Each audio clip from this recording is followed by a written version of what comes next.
अस्सलाम वालेकुम। आप देख रहे हैं विजन पॉइंट। मैं हूं सारा खान। नाजरीन, एक आलमी पेशरफ्त उसके ऊपर बात करेंगे आज। उसकी रेलेवेंस पाकिस्तान के कॉन्टेक्स्ट के हवाले से भी वो बहुत ज़्यादा बनती है। तो अब मैं आपको बताऊंगी कि वो आलमी पेशरफ्त क्या है और हमारी लोकल रेलेवेंस उसके हवाले से क्या है, क्या सबक सीख सकते हैं हम उसके अंदर से, और हमारे लिए जो है वो कितना बड़ा लेसन है। इसके ऊपर आज बात करते हैं कि जी हाँ, 27 फरवरी को एक बहुत बड़ी आलमी पेशरफ्त होती है जब अब्दुल्ला ओजलान, ये वो बंदे हैं या वो वाले आलमी लीडर जिसको आप कह सकते हैं, जो एक पीके के एक दहशतगर्द मूवमेंट जो है, कुर्द बागी मूवमेंट, जिसको जो है बहुत सारे जो है ममालिक उसको दहशतगर्द डिक्लेयर कर चुके थे, कुर्दिस्तान वर्कर्स पार्टी पीके भी इसको कहते हैं। तो उसके एक लीडर, एक रहनुमा थे, एक founding father, one of the founding fathers ये भी थे, अब्दुल्ला ओजलान। इन्होंने 27 फरवरी को ये एक ऐलान किया, बड़ा एक डिसाइसिव किस्म का, बड़ा ड्रामेटिक किस्म का ये ऐलान था कि जी तुर्की के साथ हमें जो अपनी अशरों का, जो हमारा दहाइयों का एक तनाज़ा चल रहा है, हम इसको ख़त्म करते हैं। और साथ में उन्होंने ये भी वाज़े किया कि मैं क्यों ख़त्म कर रहा हूँ इसको, चूँकि मैं इस नतीजे पर पहुँचा हूँ उनके बकौल कि जी जिस तरीके से, जिस मुसल्लह जिदोजहद के ज़रिए से अपनी कौम के हकूक़ की हम जिदोजहद कर रहे थे, वो तरीका दुरुस्त नहीं था। उन्होंने बाकायदा एडमिट कर लिया कि हमारा जो ये मुसल्लह जिदोजहद का जो तौर तरीका था, जिसके तहत हम राइट्स की बात करते थे, सियासी हकूक़ की बात करते थे, ये बिल्कुल बेसूद साबित हुआ। इसने हमारी कौम का नुकसान किया और अब जो है इसको तर्क कर देना ही हमारी कौम के बेहतरीन मफाद में है। तो अब्दुल्ला ओजलान ने यह ऐलान 27 फरवरी को किया।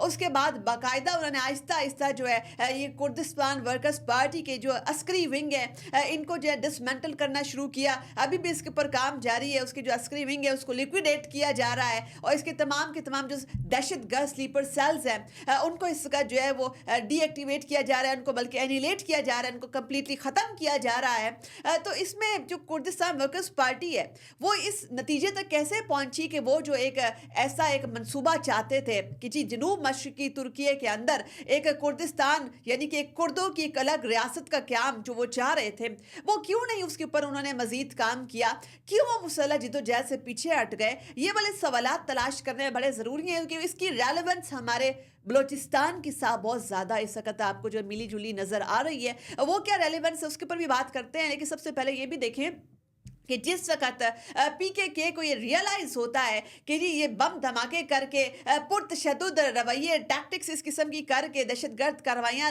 जो एक तुर्की के ख़िलाफ़, अपने मुल्क के ख़िलाफ़ एक जंग मुसलत करके हम कभी भी अपने सियासी और आइनी हकूक़ हासिल नहीं कर सकते। दुनिया में कभी भी एक्सेप्ट नहीं करेगी। हम कभी भी इसका जो एक सिविलाइजेशनल वर्ल्ड ऑर्डर है, जो स्टेट क्राफ्ट जो के तहत चलता है, डिप्लोमेसी के तहत चलता है, इसके अंदर जो है ख़ुद को कभी भी इनकॉर्पोरेट नहीं कर सकेंगे। ये ख्याल पीके को उस वक्त आया जब वो अपनी कौम का बहुत ज़्यादा नुकसान करवा चुके थे। मुतादिद लोगों की जानें जा चुकी थी। जो पीके है वो एक दहशतगर्द तंजीम डिक्लेयर हो चुकी हुई थी। कुर्दों को हर जगह जो है मशकूक नज़रों से देखा जाता था। उनके ऊपर एक बगावत दहशतगर्दी का लेबल लग चुका था। ऐसा लगता था कि शायद जो है ये खून के प्यासे दरिंदे हैं। तो ये कुर्दों की एक आलमी साख को भी शदीद तरीन नुकसान पहुँचाने के बाद डोमेस्टिकली भी, लोकली भी जो है उनके हकूक़ के ऊपर जो है कदगने लगवाने के बाद, चूंकि जब एक रियासत, दुनिया की तमाम रियासतें ऐसी ऑपरेट करती हैं, जब जहाँ से भी उसको जो है शोर शेदा इलाके उसको नज़र आते हैं और जहाँ पे भी उसको बगावत का शाइबा होता है तो वो वहाँ पर पाबंदियाँ लग जाती हैं। तो कुर्दों के ऊपर मुतअद्दिद जो है वो पाबंदियाँ लगवाने के बाद और आलमी ताकतों की नज़रों में कुर्दों को मशकूक करार दिलवाने के बाद जो है पीके को ये ख्याल आ गया, अब्दुल्ला ओजलान को ख्याल आ गया कि मुसल्लह जिदोजहद के ज़रिए से कभी भी जो है कुर्दों के हकूक़ हासिल नहीं किए जा सकते। तो ये 1978 में बेसिकली इसकी बुनियाद रखी गई थी और इसका मकसद यही था कि जी एक कुर्दिस्तान, इस मंसूबे के ऊपर काम किया जाएगा।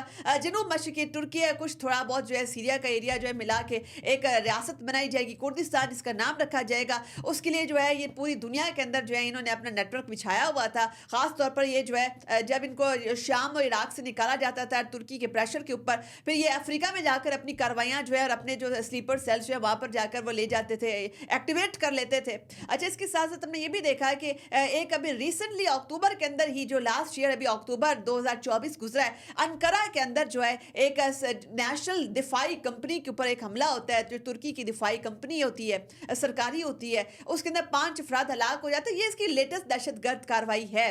तो इतने कम मार्जिन के ऊपर, लाइक सिर्फ 2-3 महीनों के अंदर वो इस नतीजे के ऊपर, कंक्लूजन के ऊपर पहुंच गए कि हम सिर्फ अपनी कौम का नुकसान कर रहे हैं। इस किस्म से कभी भी राइट्स नहीं मिलते और दुनिया के अंदर कभी भी आपकी जो है एक्सेप्टेंस नहीं हो सकती। ये ख़्याल उनको कैसे आया? आपने ये देखा कि जो कुर्द एक अवाम भी थी, वो बड़ी उसमें एक उम्मीद की किरण ये जाग रही थी कि आपने अगर जो है अगर जो है टर्की है वो जैसे कि बार-बार पेशकश कर रहा है, वफ़ाक बार-बार पेशकश कर रहा है कि आप कौमी धारे के अंदर आ जाएँ, तो आपको जो एक्सेप्ट कर लिया जाएगा, आपको बाकायदा इनकॉर्पोरेट किया जाएगा और आपके ऊपर से जो कदगनें हैं, वो हटा ली जाएँगी। तो ये इस हवाले से जो है भरपूर जवाब देने का फ़ैसला किया गया कि टर्की जो वफ़ाक है, उसकी ये पेशकश, उसका फ़ायदा उठाया जाए, चूँकि मुसल्लह जद्दोजहद से कभी कोई फ़ायदा नहीं हुआ था उनको। और फिर हमने साथ में ये भी देखा कि ये जो वफ़ाक था, ये पेशकशें इसके साथ-साथ कर रहा था कि उन्होंने पहले काइनेटिक मीन्स के ज़रिए कंप्लीट ठिकाने दहशतगर्दी के जो स्लीपर सेल्स थे शाम के अंदर भी इराक के अंदर भी वो कंप्लीटली एनिलेट कर लिए थे। जब उनके पास मिलिटेंट विंग की उतनी सख्त नहीं रही थी, जब मिलिटेंट इंसर्जेंसी लॉन्च करने की उनके पास कैपेसिटी नहीं थी, तो अल्टीमेटली उनको मुज़ाकरात की टेबल के ऊपर आना पड़ा, सियासी हल की जानिब आना पड़ा। वो सियासी हल की बातें कर रहे हैं। तो अब इसमें लेसन हमारे पास ये है बलूचिस्तान के हवाले से कि यहाँ पर जो इस जो सेपरेटिस्ट सेसेशनिस्ट माइंड्स हैं, अलहदगी पसंद ग्रुप हैं, उनको सोचना होगा कि आप किन के हाथों में खेल रहे हैं। आप ना सिर्फ अपनी कौम का नुकसान कर रहे हैं, आप ना सिर्फ खुद मौत के घाट उतरने वाले हैं, भयानक अंजाम की जानिब ना सिर्फ आप खुद बढ़ रहे हैं, बल्कि इसके साथ साथ आप अपनी कौम को जो है वो ना सिर्फ लोकली बल्कि इंटरनेशनली बहुत सख्त तरीन नुकसान पहुंचा रहे हैं। और अगर आपने ये सिलसिला बंद ना किया और अगर आपने जो है ये बलोचों के नाम पर, हकूक के नाम पर, ह्यूमन राइट्स के नाम पर दहशत गर्दी ना रोकी, अगर आपने अपनी ये कार्रवाइयाँ बंद ना की, अगर आपने दुश्मन ममालिक के हाथों में खेलना इस तरीके से बंद ना किया, तो आपका अंजाम जो है वो भी अच्छा नहीं होगा।